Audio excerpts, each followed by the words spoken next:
মাঝে আর মাত্র একদিন, তারপরেই মালদায় পা রাখছেন প্রধানমন্ত্রী নরেন্দ্র মোদী। মালদা টাউন স্টেশন থেকে তিনি দেশের প্রথম স্লিপার ক্লাস বন্দে ভারত এক্সপ্রেসের সূচনা করবেন। সেদিকে লক্ষ্য রেখে আপাতমস্তক বদলে ছেলা হচ্ছে স্টেশনের সামনের অংশ। রাত দিন এক করে চলছে কাজ। সেসব কাজের তদারকি করছেন শীর্ষস্থানীয় রেলকর্তারা। রেল সূত্রে জানা যায় ১৬ জানুয়ারি মালদা টাউন স্টেশনের ১ নম্বর প্ল্যাটফর্মে পৌঁছে যাবে স্লিপার ক্লাস বন্দে ভারত এক্সপ্রেসের রেক। ১৫ থেকে ১৭ জানুয়ারি স্টেশনের ১ ও ২ নম্বর প্ল্যাটফর্ম থেকে কোনো ট্রেন চলাচল করবে না। ১৬ জানুয়ারি মালদায় পৌঁছচ্ছেন রেলমন্ত্রী অশ্বিনী বৈষ্ণব। প্রধানমন্ত্রী আসার আগে তিনি নিজে স্টেশনের সমস্ত পরিকাঠামো খতিয়ে দেখবেন। কাজও প্রায় শেষের দিকে। স্টেশনের সামনের অংশে বিউটিফিকেশনের কাজ চলছে, প্রায় বদলে ফেলা হয়েছে। স্টেশনের মূল প্রবেশপথের দুপাশে বসানো হয়েছে বিশালাকার দুটি মুখোশ।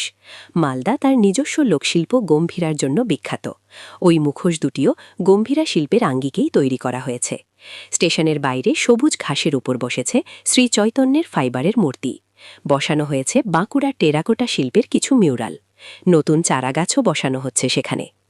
মালদা টাউন স্টেশন পরিদর্শন করতে যান মালদা রেলওয়ে ডিভিশনের ডিআরএম মনীশ কুমার গুপ্তা। সাথে ছিলেন ডিভিশনের রেল আধিকারিকরা।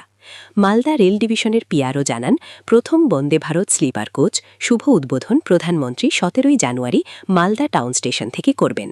এছাড়াও আরও ৬ জোড়া ট্রেন উদ্বোধন করবেন প্রধানমন্ত্রী। ইতিমধ্যেই স্টেশন সাজিয়ে তোলা হচ্ছে। প্রথম দিন অনেকেই কামাখ্যা যেতে পারবেন।